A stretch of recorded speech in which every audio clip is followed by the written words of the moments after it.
Assalamualaikum warahmatullahi wabarakatuh. Temu lagi dengan saya Edi Prasetyono yang saat ini lagi santai nih, kopi ya, ditemenin sama Mas Freddy. Ya, Mas, kebetulan Mas Freddy libur. Jadi ya iseng-iseng lah, daripada kita keluyuran, mendingan kita ngopi, ngobrol, siapa tahu mendapat satu masukan ya, perkembangan gitu loh. Ini libur berapa hari, Mas? Libur 2 minggu saya libur. 2 minggu ya? 2 minggu. Gitu. Kalau 2 minggu ya cukup panjang. Kalau misalkan saya orang kerja, mungkin saya bisa langsung ngambilnya cuti gitu kan. Tapi ini liburnya libur yang hebat gitu. Jadi ya saya merasa bahwa sangat beruntung Mas Freddy itu punya libur yang panjang tanpa mengambil jatah jatah cuti ya bedanya. Ini libur ya? Iya, libur aja ini. Jadi nggak di luar cuti. Nah, kalau kerja di mana, Mas? Saya kerja di Jalan TB Simatupang. Oh, TB Simatupang. Di daerah Cilandak ya? Daerah Cilandak, daerah sana. Apa masalahnya mungkin pagi-pagi yang kita bisa obrolin, apa sih yang kira-kira mau pernah ditanyain gitu kan? Karena setiap ketemu saya ini orang banyaknya minta masukan, minta ini, padahal ya kalau dipikir sebetulnya sederhana dalam hidup gitu. Nah itu dia Pak De. Selama ini kan saya sering lihat channel-channel Pak De ini pas bicara masalah kehidupan seperti itu ya, akhirnya membuat saya tertarik gitu. Apakah ada salahnya kan nih saya datang sampai ngobrol gitu kan, mungkin ada masukan dari Pak De buat saya pribadi untuk perjalanan kehidupan. Saya lihatin Pak De kok enak terus gitu. Enak betul yang dilihat Mas Freddy itu, saya enak melulu. Dulu juga saya susah, Mas. Sama ya? Ini pengalaman dalam kehidupan saya ya. Dulu saya pernah ngalamin susah. Saya juga pegawai. Tapi disinilah kesulitan saya, yang akhirnya saya meyakini bahwa kehidupan itu bukan hanya kehidupan nyata, bukan karena kehidupan fisik. Seseorang itu mampu melampaui kehidupan dan memaksakan kehidupan itu untuk bisa lebih baik ya. Ternyata semua yang saya alamin berbeda, Mas. Dalam waktu sekian lama saya bekerja, tidak ada satupun yang menurut saya perkembangan buat diri saya dalam pekerjaan. Justru disinilah saya mencari nih ya kan, mencari sebetulnya apa nih kunci hidup yang sebenarnya. Oh, ada Mas. Yang kunci hidup ini di sini satu, kita itu pasrah.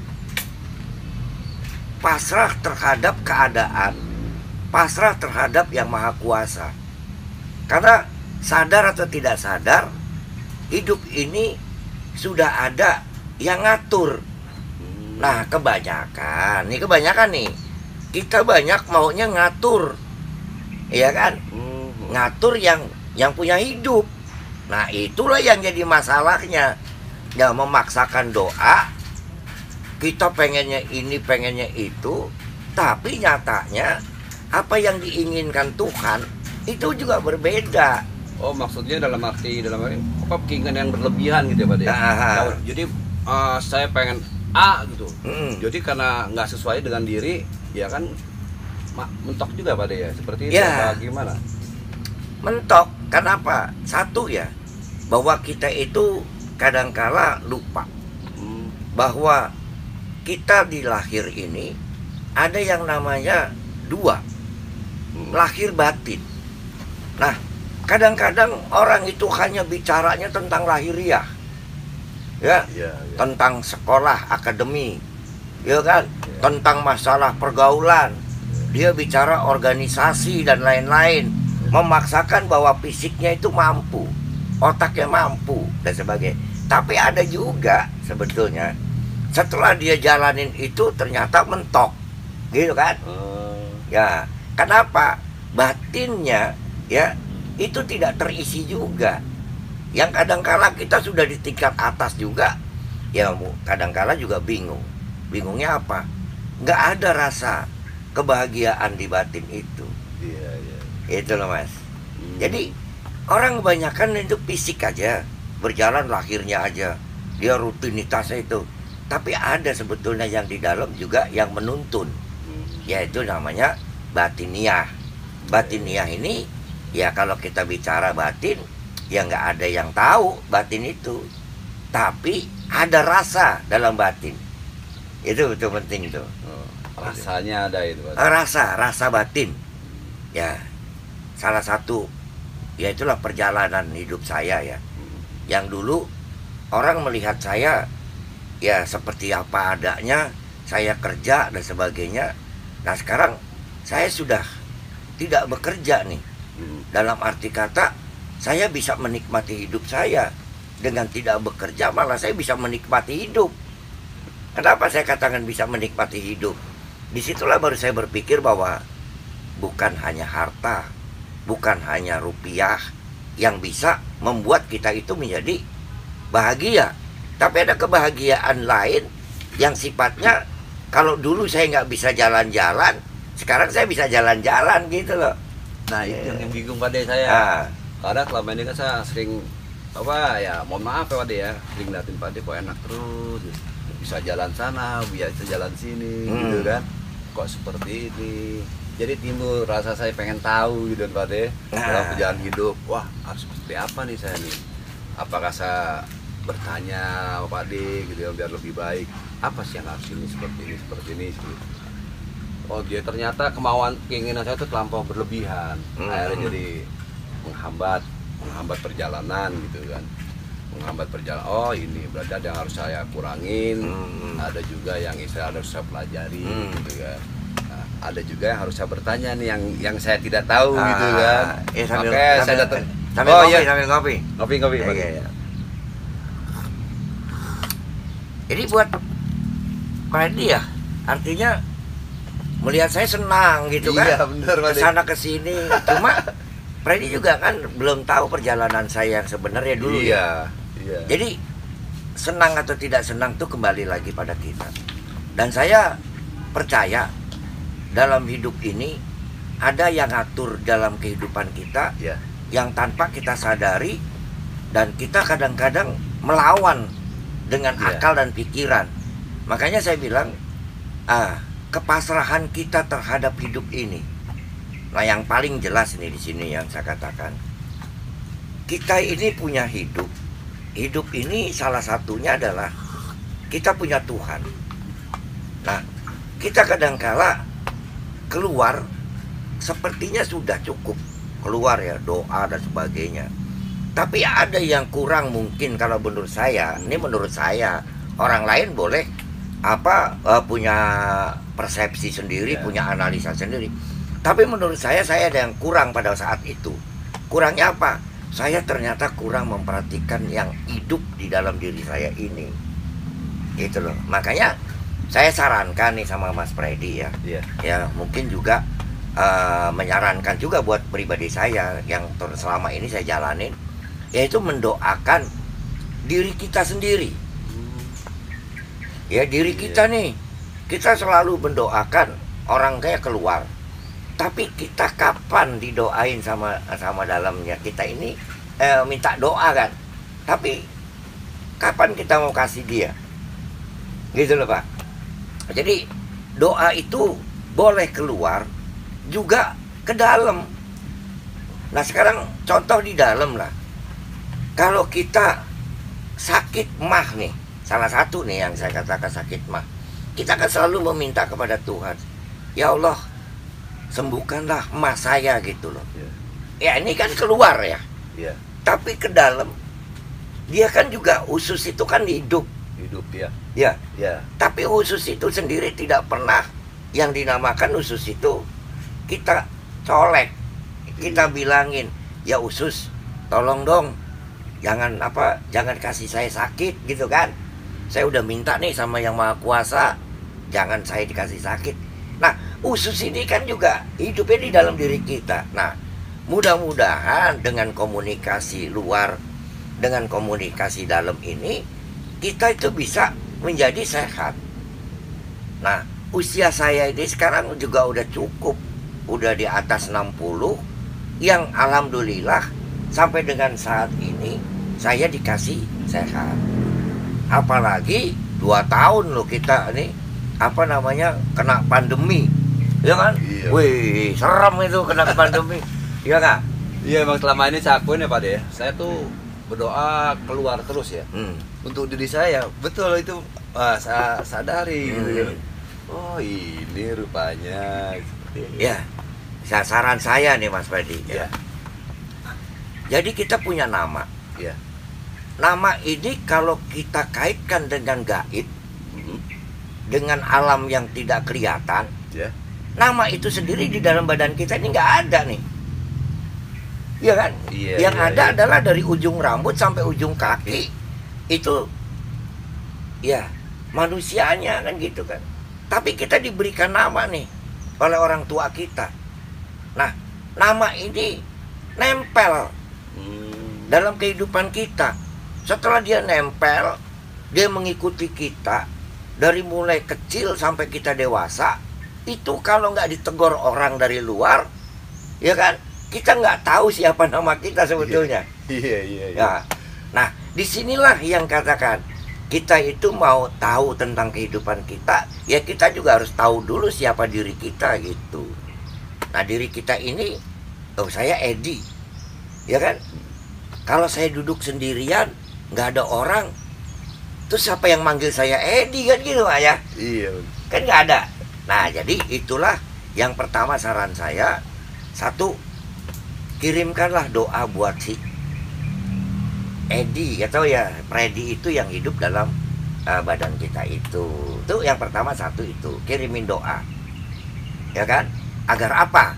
Agar kita mengucapkan rasa terima kasih kita kepada Tuhan, bahwa rasa syukur bahwa saya ditemenin sama Freddy ini dalam perjalanan, ya kan? Dan Freddy yang merasakan, yang di dalam ini yang merasakan sesuatu yang pahit, getirnya itu kan kita Pak. Iya. Gitu. Kita yang merasakan. Ya merasakan gitu kan. Iya. Itu 1. Cara yang pertama adalah sering-sering mendoakan diri sendiri. Agar apa? Agar kita bisa mengenal siapa diri kita yang sebenarnya. Baik. Itu yang pertama tuh. Jadi rasa syukur kepada Tuhan dengan dengan memberikan doa kepada diri kita, ya tentunya ya ini salah satu. Nah, yang kedua, kalau dari ilmu batin ya Mas Freddy, yang saya dapat ini ya, saya tuh juga selalu kadang-kadang diingatkan dari dalam diri saya ini agar saya mengingat para leluhur saya. Karena saya tidak akan pernah ada di dunia ini, ya kan, tanpa adanya orang tua, ibu bapak.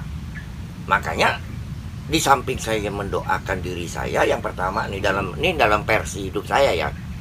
Jadi saya mendoakan diri saya, ini yang saya kuatin. Yang kedua adalah saya kuat di dalam memberikan, menghormati, ya mendoakan para leluhur. Itu yang saya kuat. Oh, jadi selama ini itu yang selalu dijalankan Pak De ya? Iya. Ya selama ini kan saya lihat, enak. Makanya datang saya ke sini nih pengen berbicara Pak De, apa kurangan saya, apa yang harus saya lakukan seperti itu. Ternyata yang selama Pak De jalan, oh ini gitu. Nah, itulah yang saya bilang, bahwa sesuatu itu yang kadang-kala orang melihat bahwa ya hampir juga melupakan leluhurnya. Iya. Gitu loh. Leluhur ini orang berpikir tentang nenek moyang, nggak usah jauh-jauh. Leluhur itu yang paling dekatnya ke kita itu adalah ibu, bapak, kakek, nenek lah, mbah ya gitu kan. Itu yang paling dekat dulu tuh, yang mungkin kita sekarang ini banyak melupakan itu. Yang akhirnya apa? Ya, keberkahan dalam hidup ini pun menjadi hambatan dalam perjalanan kita. Karena apa? Ya sekarang kita diurus pada waktu kecil sampai kita besar, oleh orang tua kita. Tapi begitu kita udah besar, orang tua kita nggak ada, apa yang kita mau berikan sama dia? Dia udah nggak butuh materi, dia hanya butuhnya doa. Gitu, itu kan kunci kedua tuh. Jadi yang pertama adalah kuncinya satu, mendoakan diri sendiri. Yang kedua adalah mendoakan para leluhur. Dalam hal ini ibu, bapak, kakek, nenek dulu deh. Nah sekarang kalau orang TK masih hidup atau masih ada, itu ya bagaimana, kita harus seperti apa? Nah, kalau itu ada dua hal. Kalau orang tua kita masih hidup, yang pertama supaya kita hidup kita berkah, kita menyenangkan orang tua itu, jangan pernah kita datang sama orang tua itu ngeluh. Ngeluh nih, kita datang ke orang tua, terus kita muka ditekuk, terus nunduk, seakan-akan kita banyak masalah. Nah, orang tua itu akan sedih. Nah, kuncinya kalau kita mau hidup berkah, pada saat kita datang ke orang tua itu kita merasa bahwa kita ini punya, kita ini bahagia, ya. Nah, pada waktu kita ngobrol-ngobrol sama orang tua, pada saat kita nanti mau pulang, ya, kita punya uang berapa? Uang, katakanlah kita punya uang cuma 50.000 nih. Nah, kalau misalkan kita mau mensiasati agar orang tua kita itu sehat, orang tua kita itu akan mendoakan kita yang lebih. Ini siasat doa nih termasuknya nih, ya kan? Nah, saat kita deket orang tua itu, kita mau pulang, kita kasih bagi dua nih kalau bisa nih uang ini. Kalau kita punya lebih cuma 50-nya, kita dari luar udah tuker nih 50, kita jadiin bagi dua, jadi 25. Saat kita mau pulang kita bekelin aja, ya kan? Ibu kita atau bapak kita, Pak, ini uang buat, terserah nanti buat apaan. Pasti orang tua itu akan nanya, kamu punya uang nggak? Oh, ada. Makanya doain dong, biar saya lebih ngasihnya, kan gitu kan? Saya bisa memberikan ke ibu atau memberikan bapak itu yang lebih. Nah, pasti orang tua itu akan mendoakan kita. Nah, disitulah yang namanya ridho ibu, ridho bapak menjadi ridhonya Allah, gitu Mas. Iya Pak De. Yang kadang-kadang kita ngasih uang, ngasih apa, atau mungkin kita datang dalam keadaan yang loyo, ya makin ibu kita, bapak kita makin sedih.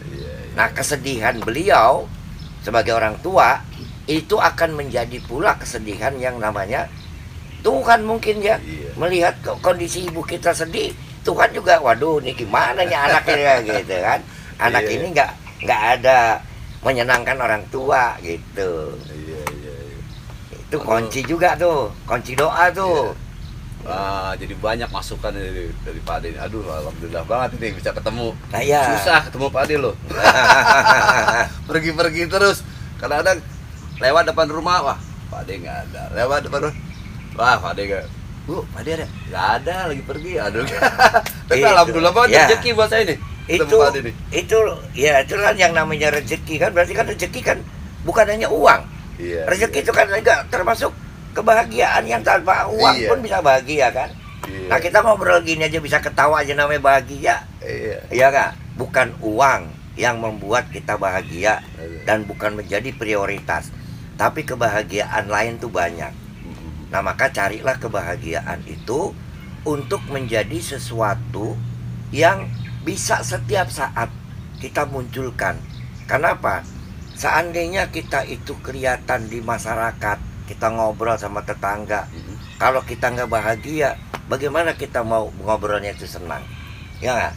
Tapi kalau kita sudah bahagia secara batin, ya kita akan bisa ngobrol-ngobrol dengan orang tuh kan ketawa-ketawa enak gitu.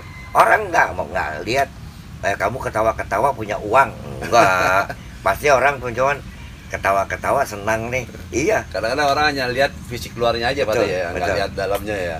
Perjalanan hidupnya, jerih payahnya perjalanan, dia nggak tahu kan. Tahunya kan, wah Pak Ade senang terus nih gitu kan. Ya itu alhamdulillah. Kerja juga enggak gitu kan. Orang kadang-kadang ya manusiawi kayak, wah kok apa, seperti apa kan, seperti orang banyak negatifnya tadi, gitu kan, tanpa melihat sisi apa perjalanan hidupnya. Nah, perjalanan Mas Freddy, saya itu udah rumah tangga ya. Kadang-kadang begini, ada satu ego yang sifatnya pribadi saya nih. Ya, saya meminta kepada Tuhan itu tentang masalah ampunan dosa, dimudahkan oleh Yang Maha Kuasa, ya, dilancarkan, dan apalah yang saya minta. Tapi lupa bahwa doa seseorang itu ada di sampingnya itu istrinya. Doa istri itu yang kadangkala yang kita nggak tahu sebetulnya doa kita. Nah, kunci hidup saya selalu membawa doa yang didoakan oleh istri saya sampaikan kepada Tuhan. Ya Allah, saya berdoa membawa doa istri saya. Karena saya sebagai suami, tentunya saya punya tanggung jawab. Apa yang didoakan oleh istri saya, yang baik buat saya, baik buat keluarga, saya gabungkan. Dengan apa? Dengan satu doa yang saya bawa kepada Tuhan, agar doa saya dengan doa istri saya itu bisa sama-sama berhasil dikabulkan. Karena nggak mungkin juga ada doa istri yang suaminya kerja, doanya cuman biarin aja, mudah-mudahan apa kecelakaan dan sebagainya. Nggak ada itu, Pak. Doa istri pasti akan menjadi doa yang baik buat suaminya. Nah, mungkin kita nggak perlu juga nih, kamu doa apa nih biar saya bawa. Enggak, saya tidak pernah nanya doa istri saya itu apa. Tapi saya pada saat saya melakukan doa, saya minta kepada Allah itu untuk membawa doa istri saya. Karena apa? Tugas saya adalah kepala rumah tangga.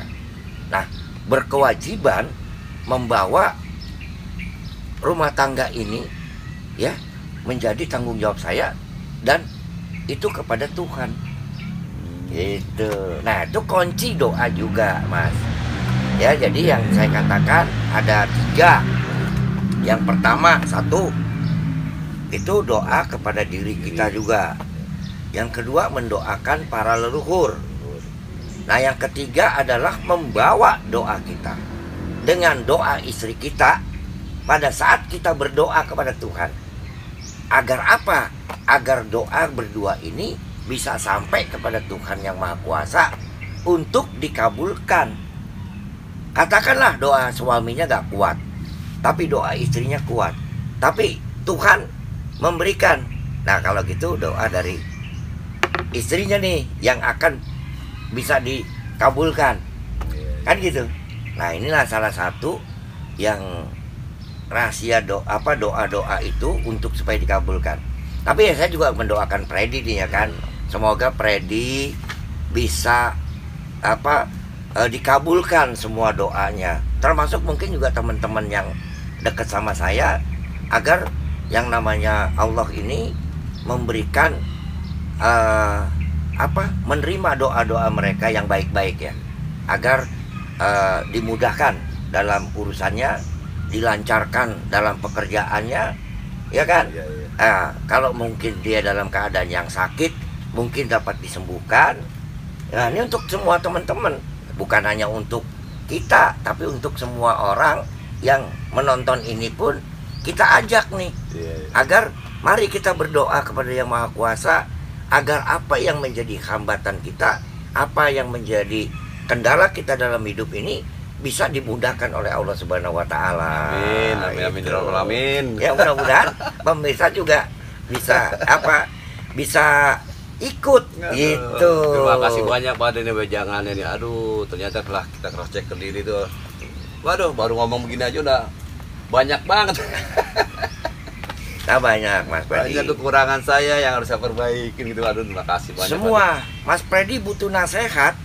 Saya pun sebagai orang yang seperti ini, kadang-kadang juga perlu nasihatnya orang. Nggak mungkin juga saya juga memberikan nasihat tapi saya tidak ada yang menasehati. Nah, makin lama ya saya makin menjadi tinggi hati, menjadi takabur, menjadi ego, sombong, ya itu yang akan merontokkan saya kan gitu. Tapi saya juga dapat masukan-masukan dari teman-teman gitu loh, yang bisa masuk ke dalam ke dalam diri kita, supaya bisa menjadi menjadi lebih baik gitu lah. Oke.